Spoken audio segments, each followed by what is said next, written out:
继续来看咱国鞍马选手李智凯，在世大运达成3连霸纪录，接来要继续去杭州亚运挑战2连霸。总教练嘛希望李智凯这届会当带领男子团体摕到奖牌。Builds up his difficulty and a lot of it with this flare work. 完美落地完成世大运3连霸，李智凯搁再创新纪录。最后一届，我觉得不要留下任何遗憾，不管在任何的时刻，好好把握当下。其实单脚奥运了后，国际体总公布新规范，李妙信为这项代志新片透露。不过李智凯年纪愈来愈侪岁，身躯完有伤，将近2年的调养才会当以难度6.5、积分9.000，总分15.500的高分完成赛前目标。面对亚运，就是要确保完美连霸。所以在亚运会，我们就把套路求稳。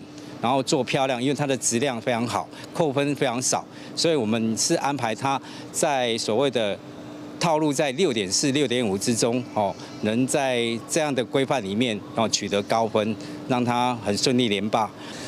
当然，目标是可以设定在拿牌这件事情啊，当然这是我觉得给自己很明确的一个方向，但我觉得执行上现在比较多是在如何把自己的状态给保持下去。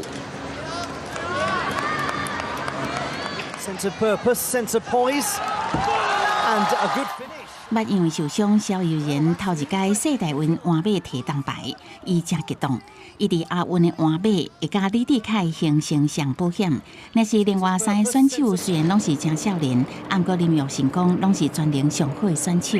全能上面的所谓的成熟度越来越高，所以我们就想说，以团体的部分取得亚锦赛、亚运会的部分的前3，就以全能上面来发展出发，这样。龙家宏因为受伤无参加亚运，战力影响真大。不过林玉成功策略的做法是专赢赢战团体赛，期待李智凯会当带学弟伫团体赛得到前3名。记者综合报道。